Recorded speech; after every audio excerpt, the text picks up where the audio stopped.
The clippers hummed like a secret he couldn't shut off. Isaiah kept his hand steady as the boy in his chair whispered a murder that hadn't happened yet, the blue barbicide glass vibrating over the wire he hid inside. Quick heads up before we jump in. If you're into real stories, strange disappearances, and the kind of truths people try to bury, go ahead and hit that subscribe button. Turn on the bell so you don't miss what comes next. All right, let's get into it. In West Baltimore, Isaiah Cole is the barber people trust. He's the man you visit before a job interview or a court date, the one who knows your fade and your life story. He's also a confidential informant for the FBI, a role he never wanted, but couldn't walk away from after violence touched his doorstep. Inside Cole's cuts, chair talk turns into confession. Confession turns into intel, and Isaiah walks the thin line between community uncle and quiet traitor. When his best friend's 17-year-old son, Jameer, gets tapped by a local crew to prove himself on a retaliatory hit, Isaiah is forced into an impossible choice: protect a child he loves and blow his cover, or stay silent and let blood spill. As federal agents push for a RICO case and the streets rewrite their own rules, Isaiah discovers that the most dangerous blade in his shop isn't the straight razor. It's the truth he's been shaving down to the skin. The shop woke up before the sun did. Isaiah liked it that way, quiet first, then bodies and talk and the slow steam of the coffee pot he kept on a shelf above the capes. He flipped the sign from closed to open, while the light was still soft on the cracked sidewalk. The boy from the carryout sweeping wrappers into the gutter like he was skimming a pond. Inside, Cole's cuts smelled like talc and aftershave, like hot metal and lemon cleaner. 2 chairs faced a wall of mirrors, their chrome arms polished by years of elbows and apologies. Flyers for a youth basketball league and a church fish fry sagged on a corkboard near the door. Isaiah rubbed his thumb along a nick in the counter that he'd stopped trying to buff out. His daughter had made the scratch with a toy when she was 3, and he kept it as a small proof that once life was just Saturday cartoons and spilled juice. He checked the blue barbicide jar on his station, lifted it an inch, felt the faint rattle inside. The wire was thin as 2 hairs twisted together, looped beneath the lid. The agent had told him, "It's fine around liquids, just don't submerge it." He'd laughed back then, a short sound like a cough. "I know how to keep a thing from drowning." He had work to do, and not just the kind that showed. He cracked the blinds a little wider. The first customer of the morning would be Mouse, and Mouse never rushed. The kid walked like a man who believed the street would wait on him. The bell tinked and Mouse slid in. Hood up, though, the air was already sticky. He had a new gold bead on his tooth and a small white scar along his cheekbone that hadn't been there last month. "You goods, eh?" Mouse asked, eyes flicking to the empty chairs, then to the door, then to Isaiah again. 19 and already thinking like a fox. "I'm good," Isaiah said, keeping him up. "You want the usual?" "The usual," Mouse said, voice dropping into a whisper that was more about performance than secrecy. "And keep it tight. Got something later." "Something?" Isaiah's hand moved steady, clippers tracing the curve of Mouse's head like a cartographer mapping coastline. He wanted to keep it small. You never ask the ocean to explain its waves. Mouse just grinned into the mirror, chin tilted. "You know something." He didn't, not really. He had patterns, frequencies. Mouse came in every 2 weeks like it was church and gossip, always with the same hungry shine in his pupils. He liked to feel big in the chair. Sometimes something meant a girl, sometimes a party, sometimes a quick job that paid in cash and adrenaline. Sometimes it meant somebody's son wouldn't be coming home. "Hold still," Isaiah said. He brushed hair off Mouse's neck with the soft gray net duster, eyes on the barbicide jar without looking like they were. The jar was a cheap reliquary, holding combs and a recorder and a thin kind of hope. "Yo," Mouse said, almost a laugh. You ever think about how the chair be like truth serum? Folks come in here and tell you everything. People like to talk, Isaiah said. What you do with it, though? Mouse's smile sharpened. You the bank say, we deposit. You don't never withdraw. Isaiah felt the line of sweat behind his ear cool as the air conditioning kicked on. He kept the clipper flat. Guard number 1, fade as clean as a confession. I'm a barber, he said. I keep secrets. That's part of it. Mouse looked at him a shade longer than usual. Then he leaned in, voice dropping. You know Dre, right? Dre K from over by McHenry? I know his cousin, Isaiah said. He knew Dre. Tall, soft voice, eyes that blinked slow like he was waking from a dream. He had lined up Dre before prom last year, watched his mother tear up in the corner, pretending the hair on her arms had gotten in her eyes. Yeah, well. Mouse tugged at the cape, checking his phone under it like it was a small tent. Later tonight, He stopped like the word had caught a hook. Never mind. I talk too much. Isaiah said, switching to the razor, pulling it along Mouse's edge with a practiced rasp. You do. Mouse laughed again, but it thinned quick. He stared past Isaiah at the mirror, like there was a version of the day he could predict if he squinted. You ever think about leaving? He asked. Like for real. I'm trying to get a car first. Then I'm a get out. You can get a car and still end up in the same place, Isaiah said. Street don't care what you drive. Yeah, but it care how clean you roll up, Mouse said, and there was the boy again, vanity and possibility warring in his grin. How much, Zay? Isaiah named the price. Mouse peeled back wrinkled bills from a rubber-banded knot and tossed an extra 5 on the counter, because that's who he wanted to be, generous and untouchable. The bell tinked, and Mouse slipped out like he'd never been there at all. Isaiah waited 2 minutes long enough for Mouse to be down the block and lifted the barbicide jar again. The wire hummed in his fingertips. He stepped into the back room, pushed a mop bucket against the door, and dialed the number he wasn't supposed to have memorized. Agent Hart, a woman's voice said. It's me, he said. He didn't like saying his name on that line. I know, she said. What you got? Mouse? He said. He's got later tonight on his mind. Mentioned Dre K from McHenry. Nothing solid. Just his shoulders were up. He closed his eyes. Kids running hot. Silence on the line. Then paper shuffling, a chair squeak. We've heard some chatter, Agent Hart said. A retaliation for the Laurel Heights thing. Don't say what I just said to anyone, Isaiah. You know the rules. I know the rules, he said. You sound tired. I cut hair for a living, he said. I'm always tired. A second voice bled into the line, a man's, bright with caffeine and impatience. Ask him if the kid said a name, the man said, not bothering to cover the speaker. Ask him if the target is Drake, or if Drake is on the crew. Isaiah smiled without his mouth moving. Tell your friend I'm not deaf, he said. Agent Hart didn't laugh, but he heard her breathe. Perry's on today, she said, as apology. Did Mouse say Dre's the one? Didn't say. Just said the name like it was a door, and then closed it. That's something, Hart said. We'll sit on it.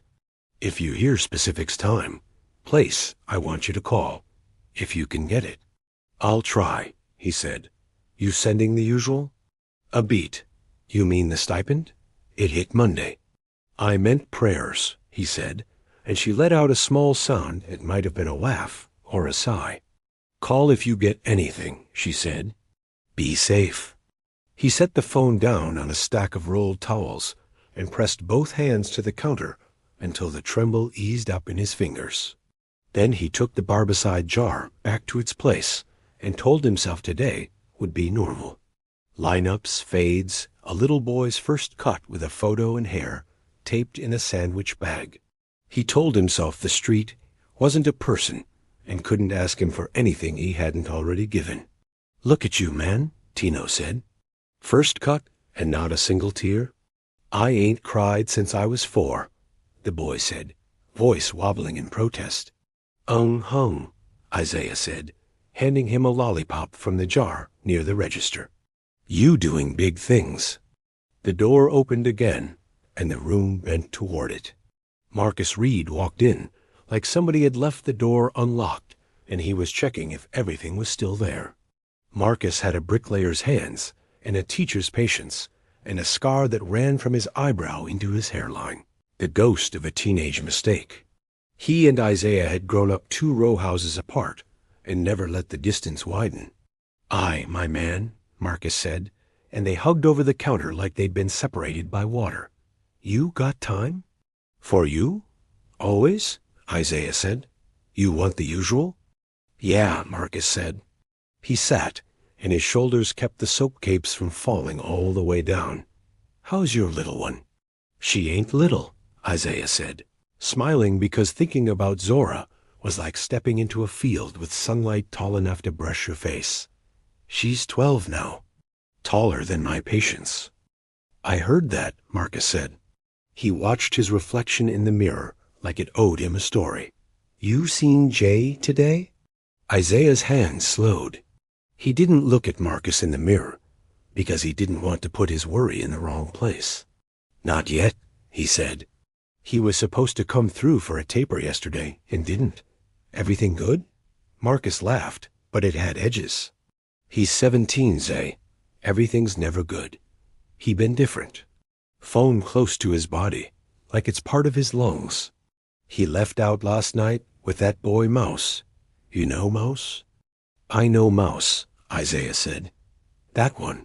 He got a way of smiling I don't trust. Marcus tapped the arm of the chair. Jay's mama would have known how to talk to him. She had that gentle. Me, I get worried, and it come out like a threat. You can love a boy and scare him at the same time, Isaiah said. That's the trap. Marcus closed his eyes, let out a breath. You right. He opened his eyes again. If you see him, send him to me. Or text me, my work phone on loud. I got you, Isaiah said. He didn't say that the last time he'd seen Jameer, the boy had been standing at the edge of a circle behind the laundromat, watching men throw dice. Jameer had been all bones and hunger, a baseball cap shading his eyes like he was hiding from the sun. He'd looked at Isaiah like the older man could explain every outcome and fix only the worst one. The shop kept on. At noon, Mrs. Caldwell from down the block came in and sat without asking, her church hat perched like a small ship that had decided to dock on a weekday. Make me look like the Lord still loved me, she said, and everyone laughed, and it felt like the old kind of laughter, not the brittle kind. Around 2, Jameer floated through the door like he was trying not to set off a car alarm. He had that Reed jawline that made him look both stubborn and kind. He wore a hoodie despite the heat and kept his hands in the pocket like they were supposed to stay there. There he is, Isaiah said, too light on purpose. I was about to send a search party to the corner of Now, and where you been? Jameer ducked his head. My bad, Zay. You got time? I got time, Isaiah said. He caged the boy in vinyl and caught the quick sour of sweat and weed when the air moved. He angled the chair so Jameer could see him in the mirror, but not the street. You want the taper? Yeah, Jameer said. He stared at his knees. My dad been on me. He think I'm... He shrugged. He thinks you're 17, Isaiah said, which is dangerous. Jameer smiled in a small way. He think I'm out here being an idiot. Are you? Jameer considered. I don't know. Does being broke count as idiotic? Being broke is a phase, Isaiah said. Being dead ain't. Jameer flinched like the word had brushed too close to a nerve. You be hearing things, Zay? He asked suddenly. Like, do the walls talk to you when you by yourself? Isaiah kept his hand steady. Walls don't talk. People do. And sometimes they talk even when they should be quiet. Jameer's gaze lifted to the mirror. Their eyes met without touching. Mouse said. He stopped, jaw working. "Never mind." Isaiah said, the sound soft enough to sit on the shoulder of the next sentence without bothering it. "I'm just trying to be a man," Jameer said. "But every time I try, it feel like somebody designed the test for me to fail." "It is designed," Isaiah said, "by people who don't love you, so you got to cheat." Jameer laughed despite himself. "How?" "By living," Isaiah said simply. "By staying alive long enough to make your own test. By going home when it's time to go home." He trimmed around Jameer's ear. "By not following Mouse into nowhere." Jameer's mouth opened. He closed it again. "It ain't like that," he said. He just know people." "People who know police?" Isaiah asked. Jameer made a face. "I ain't stupid." "I didn't say you were. I said be careful." The bell tinked, and a wave of heat came in with a man Isaiah didn't recognize. He wore a thin black tee and a chain that looked like it had decided gravity was optional. He looked too clean for the neighborhood, but not in the church way. He walked slow, watching the shop like a man who had stolen before and hadn't been caught. "You Isaiah?" he asked, even though the sign behind the counter said Cole's Cuts in hand-painted letters that had once been a whim and were now an oath. "Depends," Isaiah said. "You looking for a cut or a refund?" The man smiled. "A small thing." "Neither. I'm looking for introductions."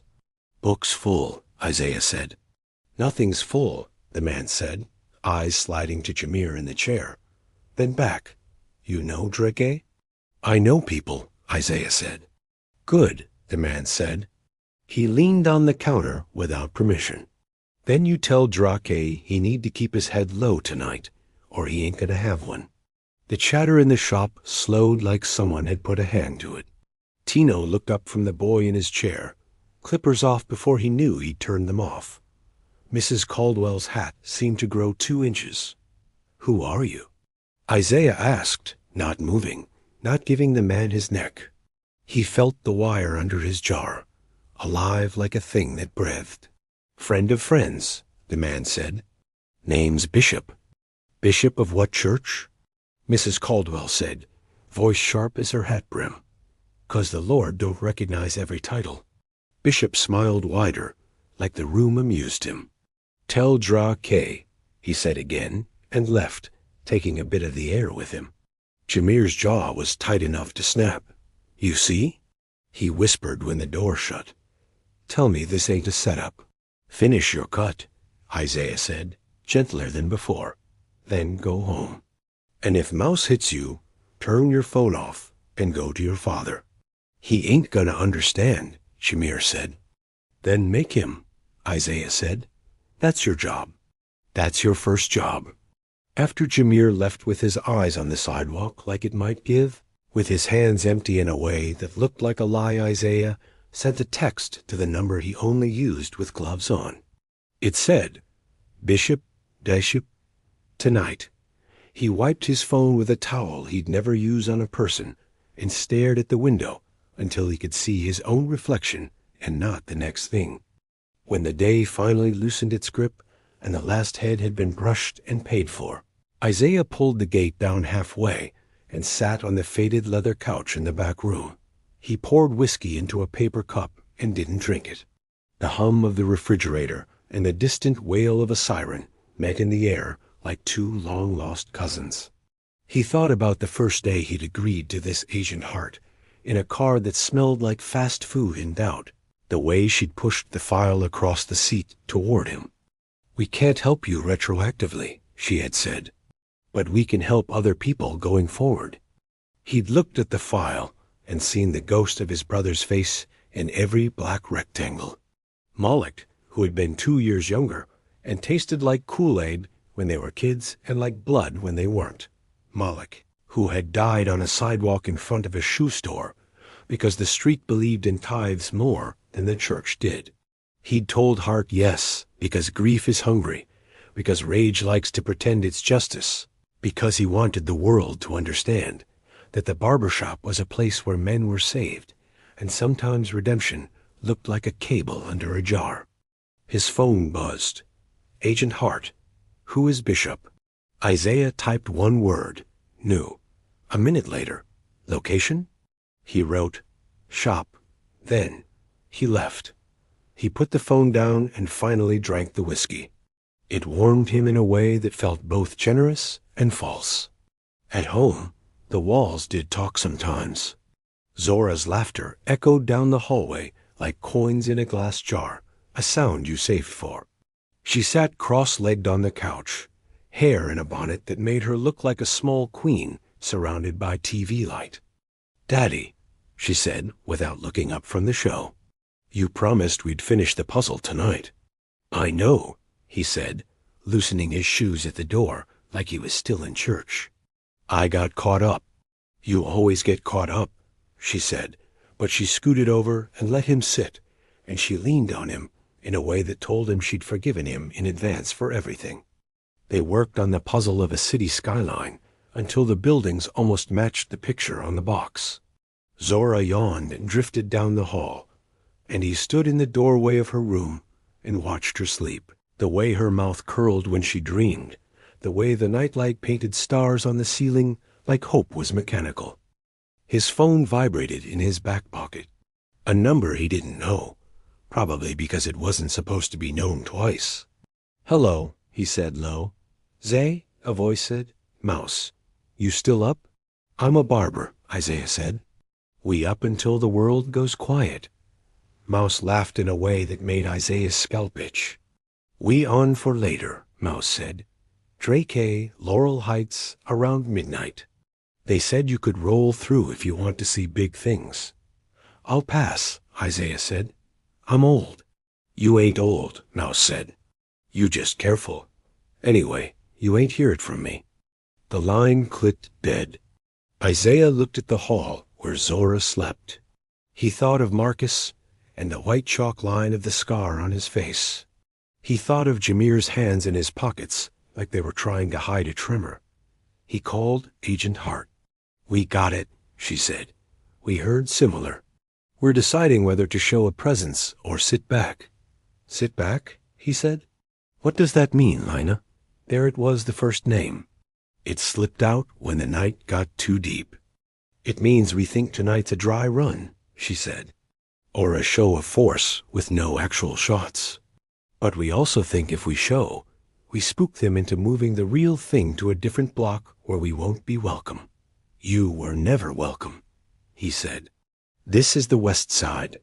"Don't do that," she said, and for a second there was a shortness to her voice that sounded human and not federal. "We're trying to build a case that will stick, Isaiah. One that gets kids like Mouse off that corner for more than a weekend." "What about kids like Jameer?" He asked, and he hated how naked the name sounded. A pause. "He's not our target." "That don't mean he won't get hit." "We'll have an unmarked nearby," she said. "We'll watch.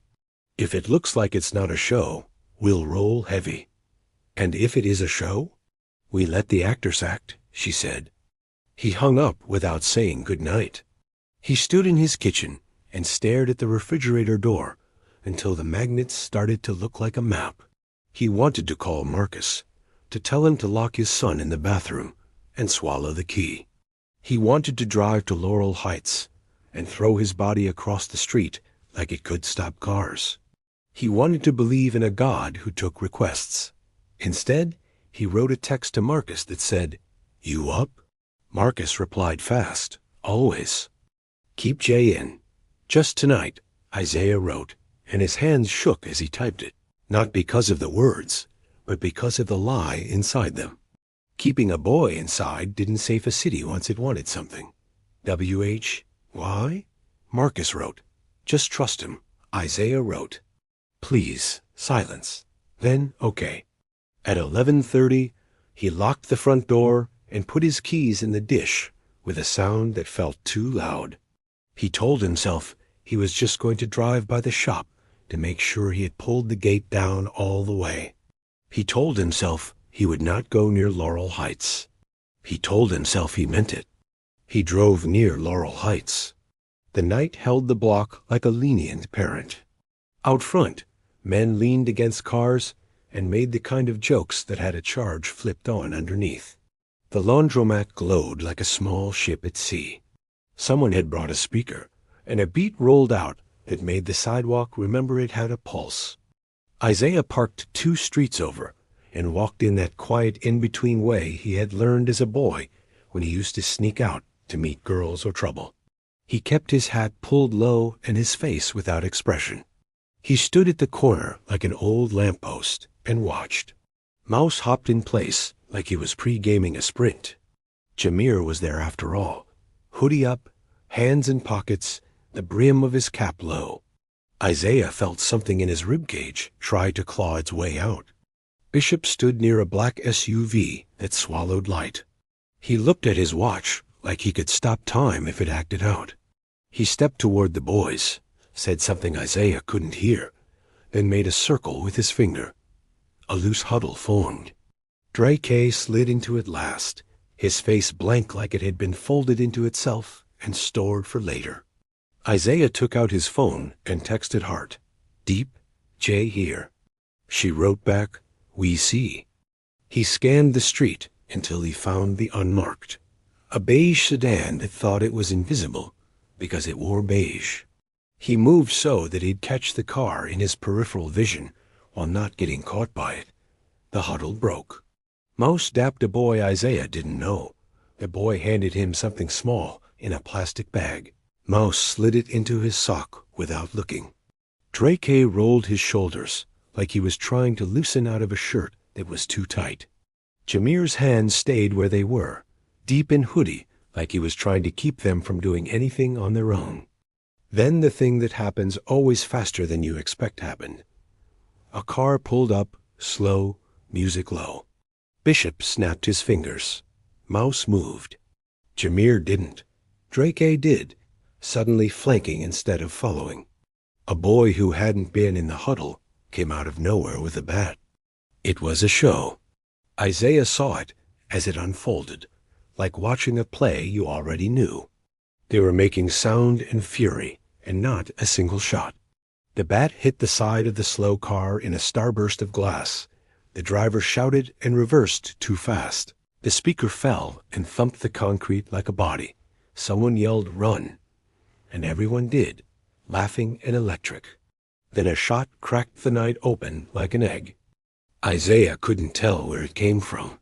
He pivoted, found the beige sedan awake now, its lights on, the men inside moving, the second car braking too hard, Bishop looking surprised, angry, Mouse's face gone white around the gold tooth.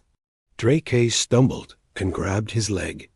Jameer stood still like he had forgotten how to move. The bat boy dropped the bat and tried to scoop the sound back into his pocket. Isaiah ran before he told himself to.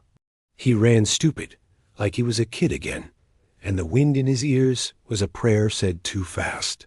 He got to Jameer and put a hand on the boy's shoulder and turned him. And Jameer's eyes were wide open and full of something Isaiah didn't have a name for, something between fear and a dark kind of thrill. "Go home," Isaiah said, mouth close to the boy's ear. "Go now." "I didn't," Jameer started, and Isaiah shook him hard enough to stir something. "Go," he said, and the boy did, finally, hoodie disappearing into the night like a promise. Sirens came like they always did, late, loud, self-righteous. The beige car threw itself into the mess. 2 men in plain clothes yelling like that could make order. Bishop melted in a way that money lets you practice. Mouse laughed too loud and then bit it off like it had been a bad decision. Isaiah stepped back, heart beating under his ribs like a man trying to knock his way out. He looked at Dre K, who leaned against a fire hydrant and put his hand down to show the blood. It was a scrape, not a bullet. It would leave a scar. It would be a story with a bend in it. A uniformed officer swung toward Isaiah like he was a magnet for trouble. "You," the officer barked. "Get your hands where I can see." Isaiah lifted his hands. "I cut hair," he said, as if that were a legal defense. "Do I look like I care?" The cop asked. He was white and young, and had a jaw that looked like it had been chiseled by someone who didn't like nuance. "What's your name?" "Isaiah Cole," he said. He could have said Mickey Mouse, and the cop would have written it down and still called him Yo for the rest of the night. Another figure stepped into the space, a woman with a badge on a chain and hair pulled back tight. "He's good," she said. Detective Rochelle Gaines. Row to people who weren't suspects. She and Isaiah knew each other because the city is smaller than its problems. "Go breathe somewhere else, Officer Flynn." Flynn bristled. "We got shots fired. We got panic," Rose said. "Go secure panic. I'll talk to Mr. Cole." Flynn left with a look that said the conversation was not over just because the words had stopped. "You all right?" Rowe asked, eyes scanning the block with a speed that made Isaiah think of hawks. "I'm old," he said, which counted as both yes and no. "You see who popped it?" she asked. "Don't feed me rumors. I got enough." "Might have been a car on the corner," he said. "Sound bounced. It's hard to say." "You lying to me?" Rose's eyes were calm and made out of something that didn't need your permission to see you. "I'm choosing careful," he said. "You know the difference." She huffed and almost smiled. "Go home, Isaiah. I don't need your statement to be a sermon." He did go home, but his body stayed on that corner, and his head stayed inside a slow-rolling video loop. He washed his face and watched the rust-colored water leave his fingers. He stood in Zora's doorway again and tried not to imagine a world where she was the one walking under streetlights, like they could keep a promise. His phone buzzed. "Agent Hart. Any hurt?" He wrote. Dre scraped. His pride more. Her? Jay? Him. Home. I think. Her. We saw the shot. Unknown source. You did good. Sleep. Him. Can't. Her. Me neither. He put the phone down. He lay on the couch and watched the ceiling go from dark to less dark. When the sky began to gray, he closed his eyes for 10 minutes before the alarm told him he was a barber again. The shop smelled like the day had been reset, but the scratch in the counter was still there, and so was he. He made coffee and poured the first cup out on the concrete in front of the door the way his mother used to pour a little liquor for the ones who weren't coming back. The city accepted the offering without ceremony. By 9, Marcus was in his chair. He had not slept, and his eyes had that red edge like salt. "He came home," Marcus said, not waiting for hello. He was jumpy. Wouldn't say where he'd been. I wanted to drag it out of him. I didn't. I did good, Zay. "You did," Isaiah said. "I told him he couldn't go out tonight." He laughed.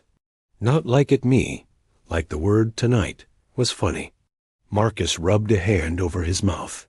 "You ever want to break your own son's phone, just so you could see his face without the glow?" "Every day," Isaiah said. The bell tinked. Jameer walked in with a carefulness that looked rehearsed. He nodded at the room like a boxer acknowledging a crowd. He sat without asking, which was a young man's way of asking. "You here again?" Isaiah said, because sometimes de-escalation sounded like teasing.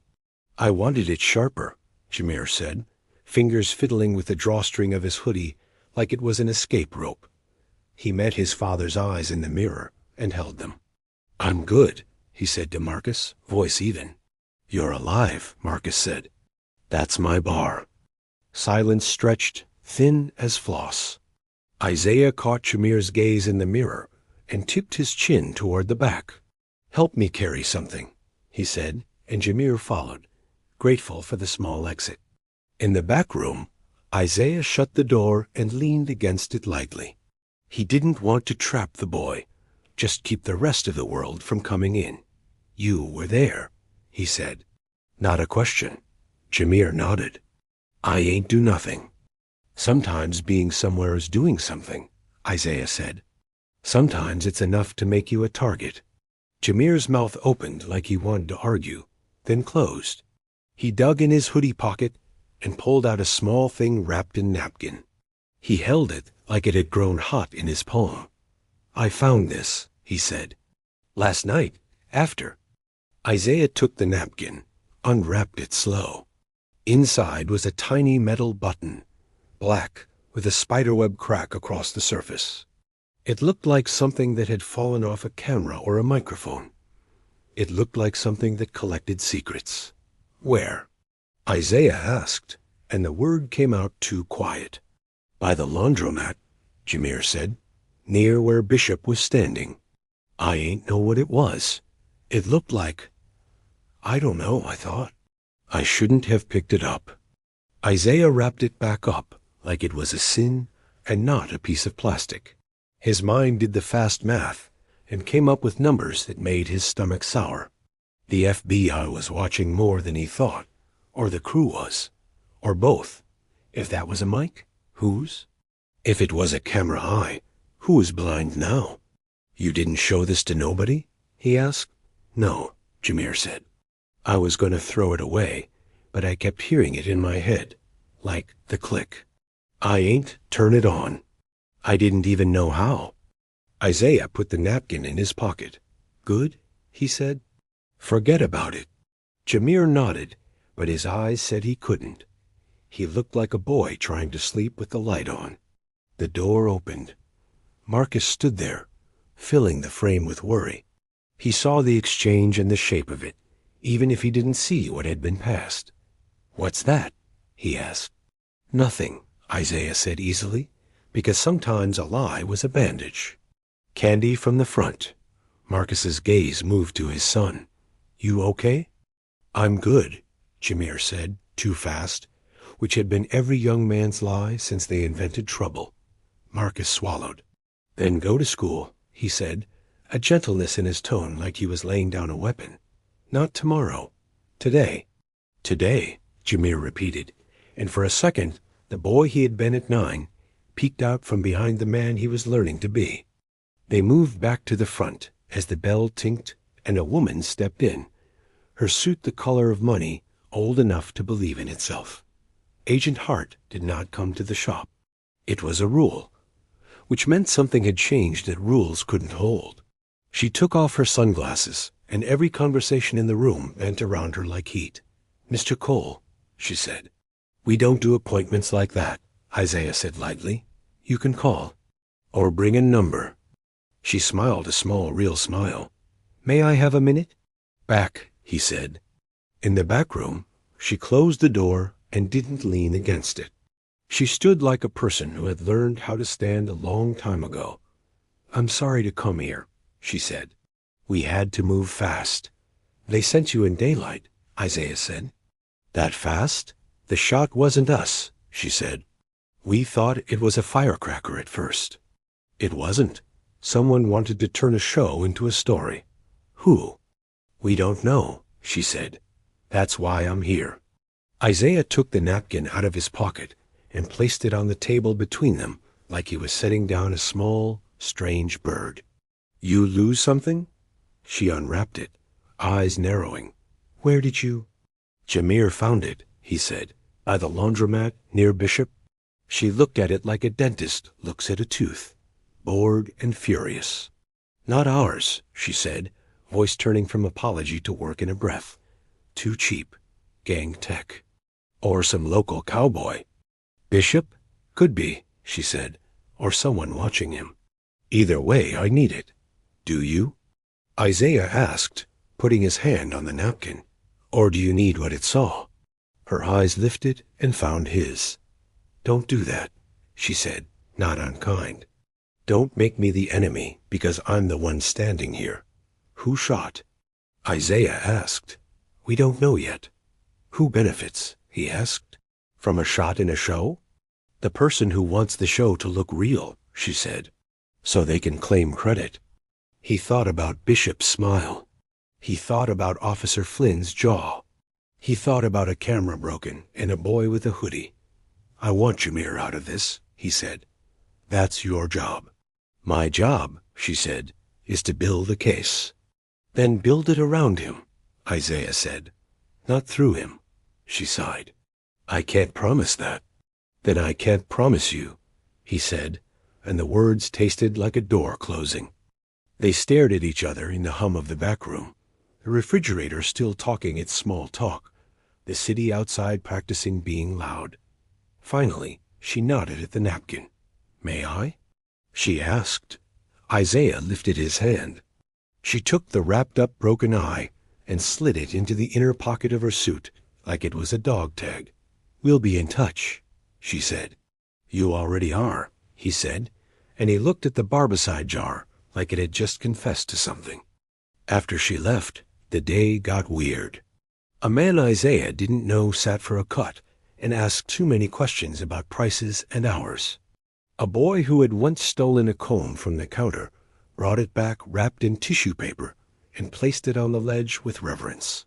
A woman came in with a picture of a style that was impossible for her hair and for her life and asked him to try, because hope wears many outfits. Around 5, while the sky was practicing turning gold, Bishop came back. He didn't bring a car this time. He brought himself, and that was enough. He stood at the front like a dare. The shop got quiet in the way that was not polite so much as ancestral. Evening, Bishop said. Evening, Isaiah said. You do house calls? Bishop asked. I do, Isaiah said. For shut-ins and newborns, Bishop smiled. I got a man who don't like public. He pays in cash and respect. Respect spends? Isaiah asked. In my world, Bishop said. You got a number? I got a shop, Isaiah said. You know where to find me. Bishop nodded as if that had been the answer he wanted all along. He looked around, taking in the mirrors and the flyers and the neek in the counter. His gaze snagged on the barbicide jar for a second, then kept moving. This is a good room, he said. Feels like family in here. It is, Isaiah said. That why you called Miss Hart? Bishop asked, and the room went colder than the air conditioner could make it. Isaiah didn't let his face move. Who? Agent Lena Hart, Bishop said like he was talking about a cousin. You think nobody knows the name of your friends? He smiled wider. I told you. We got introductions. Isaiah didn't reach for the jar. He didn't reach for anything. You should leave, he said, and he meant it like a blessing. Bishop leaned in a fraction, just enough so only Isaiah would hear the line, meant only for him. Tell Drake he owe me, he said. And tell your boy Jameer that staring is rude. You stay away from that boy, Isaiah said. And this time he couldn't keep the old head out of his voice. The father, the man who had buried a brother and wouldn't bury a son. Bishop's eyes flashed with something like amusement or cruelty. It was hard to tell the difference in men like him. The city don't stay away from anybody, he said. It just waits. He left and took the light with him. Isaiah locked the door early. He counted the money twice and still didn't know how much he had. He called Marcus and said nothing, and in the silence, Marcus understood there was something. He told Zora to sleep at her aunt's house, and Zora rolled her eyes and did it because sometimes she was a miracle.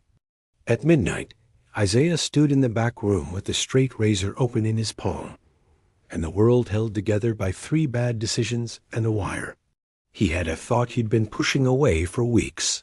He let it come in, sit down, and look him in the eye. He could end this. He could pull the wire out of the jar and drop it into the sink and turn the water on and watch it sink. He could call Bishop's number with his own voice and say the thing you weren't supposed to say, I see you. Or he could do the one thing he had avoided because it would change everything. He could walk into the lion's basement with the wire on his own body, not hidden by jars and combs, but taped against his chest. He could sit Bishop down in his own house and cut his hair and listen while the man told him how to unscrew the city's bolts. He took the wire out of the jar. It was light in his hand, lighter than the idea of himself. He called Agent Hart. I want you to wire me, he said. Silence that wasn't silence. Isaiah, she said at last, breath like paper. "No. Bishop knows you," he said. "He knows me. He knows Jameer. He knows the shop. The jar is dead. You want a case? This is how. It's too dangerous." "It was always dangerous," he said. "I'm just saying it out loud now. You go to him. You don't come back," she said. "You know that, right? They don't let barbers leave with receipts." "You don't have to like it," he said. "You just have to show up on time."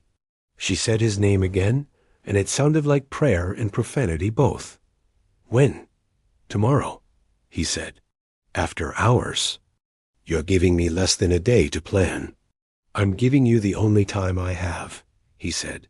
She was quiet. Then, "All right, but we do it my way. 2 rooms away, eyes on, no cowboy cops, no Flynn. If I smell a double cross, I pull you out." "You won't smell it," he said. "The city wears good cologne." He stood alone in the shop, the mirrors showing him back to himself from every angle.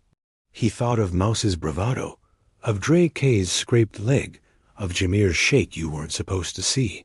He thought of Bishop's smile, the way it had edges you could cut your name on.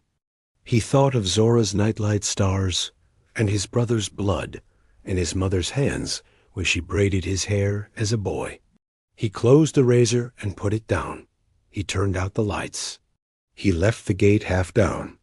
He stepped into the street, where the night and the city were still awake, both of them waiting for the next thing to happen. He felt the wire in his pocket, like a heartbeat he hadn't earned. He didn't end the night. He let it end him a little, the way practice does before a fight. Got it. I'll now take you into the last chapter over Part 2 conclusion of Isaiah Cole's story. The barber, the hidden wire, the boy Jameer, the looming bishop, and the double life finally coming to a head.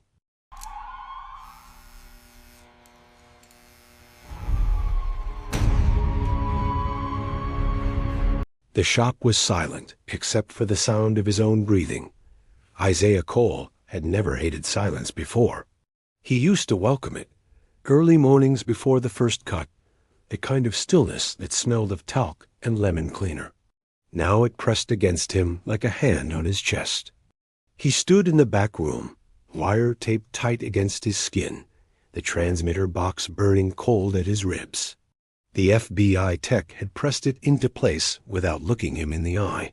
"It's secure," the man said, as though that mattered more than anything else. Hart had looked at him longer. Hard. "One word from me, and we pull you. Don't be a hero, Isaiah." He smiled without humor. Too late for that. When Bishop walked in, he owned the air. He didn't come alone. 2 shadows slid in with him. Heavy coats in weather that didn't need coats. They stayed near the door, eyes never resting. The kind of men who'd memorized where every exit was before they breathed twice.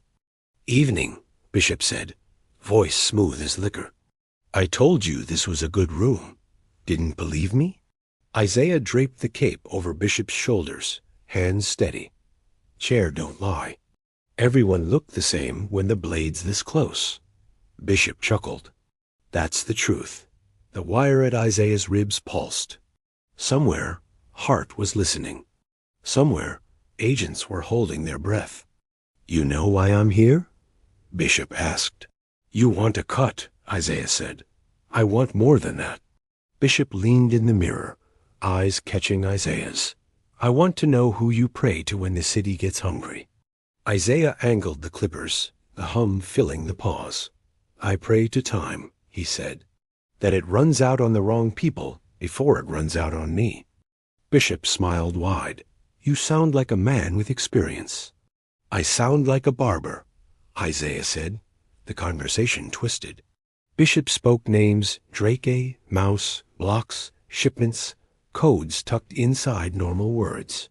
Every sentence felt like a knife Isaiah had to carry carefully to the wire. His chest ached. And then Bishop said Jameer's name. "You tell Marcus's boy to stop staring like a stray cat. He'll end up in my car one day, and I don't want to have to explain to his father why." Isaiah's knuckles whitened around the razor. The room tilted. He forced his voice calm.